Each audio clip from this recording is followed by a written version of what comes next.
இதிலிருந்து ஒரு உண்மையை நாம் புரிந்து கொள்ள வேண்டி இருக்கிறது. என்ன என்று சொன்னால், ஆண்டவர் மனுஷனை பொருட்டாக எண்ணுகிறார், அவன் மேல் சிந்தை வைத்திருக்கிறார், காலை தோறும் அவனை விசாரிக்கிறார், நிமிஷம் தோறும் அவனை சோதித்து அறிகிறார்.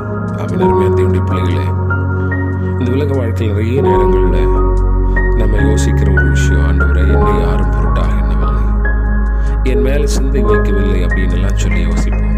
ஆனால் இந்த காலை பொழுதில் கர்த்தருடைய வசனம் உங்களை ஊக்கப்படுத்துகிறது. ஆண்டவர் உங்களை பொருட்டாக எண்ணுகிறார். ஆமென். உங்க மேல சிந்தை வைத்திருக்கிறார், காலை தோறும் அவர் விசாரிக்கிறார். ஆமென். எவ்வளோ அற்புதமான ஒரு வார்த்தை.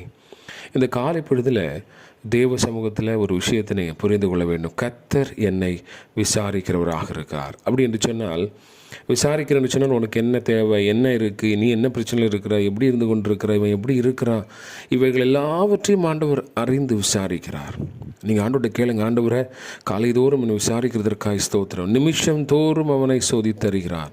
ஒரு பிரச்சனை இருக்கிறவன், ஒரு ஹாஸ்பிட்டலில் மருத்துவமனையில் இருக்கிறவனை தினமும் பரிசோதிப்பாங்க, எப்படி இருக்காங்க, ப்ரெஷர் எப்படி இருக்குது, சுகர் எப்படி இருக்குது. இதை மாதிரி ஒவ்வொரு நாளும் ஒவ்வொரு நேரமும் ஆண்டவர் நம்மை சோதித்து அறிகிறார். ஆமென். எப்படி இருக்கிறான் அப்படிங்கிற நிலைமையை ஆண்டவர் சோதிக்கிறார். சரியாக இருக்கிறானா, இல்லை ஏதாவது சூழ்நிலை இவனை பாதித்திருக்கிறதா அப்படின்னா.